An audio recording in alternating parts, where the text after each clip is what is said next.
Hi hello నమస్తే, welcome to my channel. ఈరోజు మనం చాలా సింపుల్ అండ్ టేస్టీ అటుకుల పులిహార చేసుకుందాం. చాలా తక్కువ ఇంగ్రీడియంట్స్తో చాలా ఈజీగా ప్రిపేర్ చేసుకోవచ్చు. మరి ఇంకెందుకు ఆలస్యం, మన టేస్టీ అటుకుల పులిహార ఎలా చేసుకోవాలో చూద్దాం. దీనికి కావాల్సిన ingredients red chilli, green chilli, ginger, మినపప్పు, రోస్టెడ్ పీనట్స్, కొంచెం బెల్లం. ముందుగా అటుకుల్ని ఒకసారి క్లీన్గా వాష్ చేసి వాటర్ మొత్తం డ్రైన్ చేసి పక్కన పెట్టుకుందాం. నేను ఇక్కడ 300 గ్రామ్స్ అటుకులు తీసుకున్నాను. ఆ క్వాంటిటీ అటుకులకి నేను ఇక్కడ 2 బొట్టల చింతపండు శుభ్రంగా కడిగి నానేసి పక్కన పెట్టుకున్నాను. ఒక 15 మినిట్స్ నానాలి. ఇప్పుడు స్టవ్ వెలిగించి ప్యాన్ పెట్టుకోవాలి. ప్యాన్లో కొంచెం ఆయిల్ వేసుకోవాలి. ఆయిల్ హీట్ అయ్యాక అందులో పోపు దినుసులు, జీలకర్ర వేసుకుందాం. తర్వాత ఆవాలు వేసుకుందాం.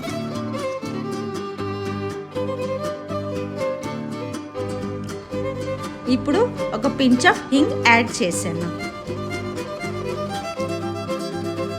అవి చిటపటలాడిన తర్వాత మినపప్పు వేసి లైట్గా రోస్ట్ చేసుకుందాం.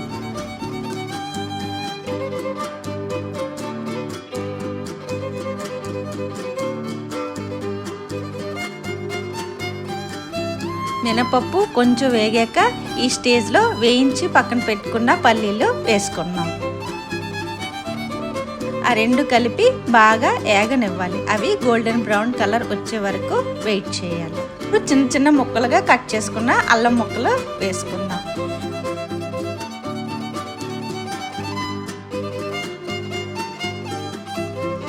ఇప్పుడు చిన్న చిన్న ముక్కలుగా కట్ చేసుకున్న పచ్చిమిరపకాయలు వేసుకుందాం.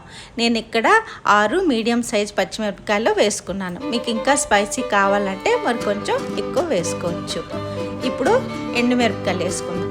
ఎండుమిరపకాయలు నేను 4 ఎండుమిరపకాయలు ఇక్కడ తీసుకున్నాను. ఇవన్నీ బాగా వేగనివ్వాలి. అటుకుల పులిహారకైనా అన్నం పులిహారకైనా కరివేపాకు వాసన చాలా బాగుంటుంది. కరివేపాకు మీ దగ్గర ఉంటే తప్పకుండా వేసుకోండి. నా దగ్గర కరివేపాకు లేదు, అందుకే వేసుకోలేదు. ఇప్పుడు నానబెట్టి పక్కన ఉంచుకున్న చింతపండు పుల్లని వేసుకోవాలి. తర్వాత దీంట్లో పసుపు కొంచెం, తర్వాత దానికి తగినంత సాల్ట్ వేసుకుందాం.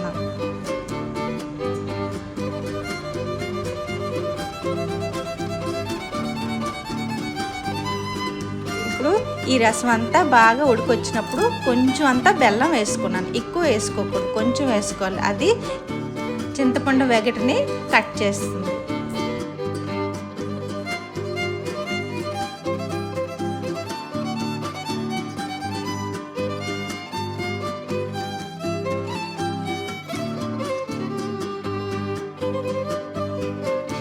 చింతపండు రసం ఉడికొచ్చాక కడిగి పక్కన పెట్టుకున్న అటుకుల్ని కొద్ది కొద్దిగా కలుపుకుంటూ వేసుకోవాలి. నేను ఇక్కడ చూపిస్తున్నట్టుగా.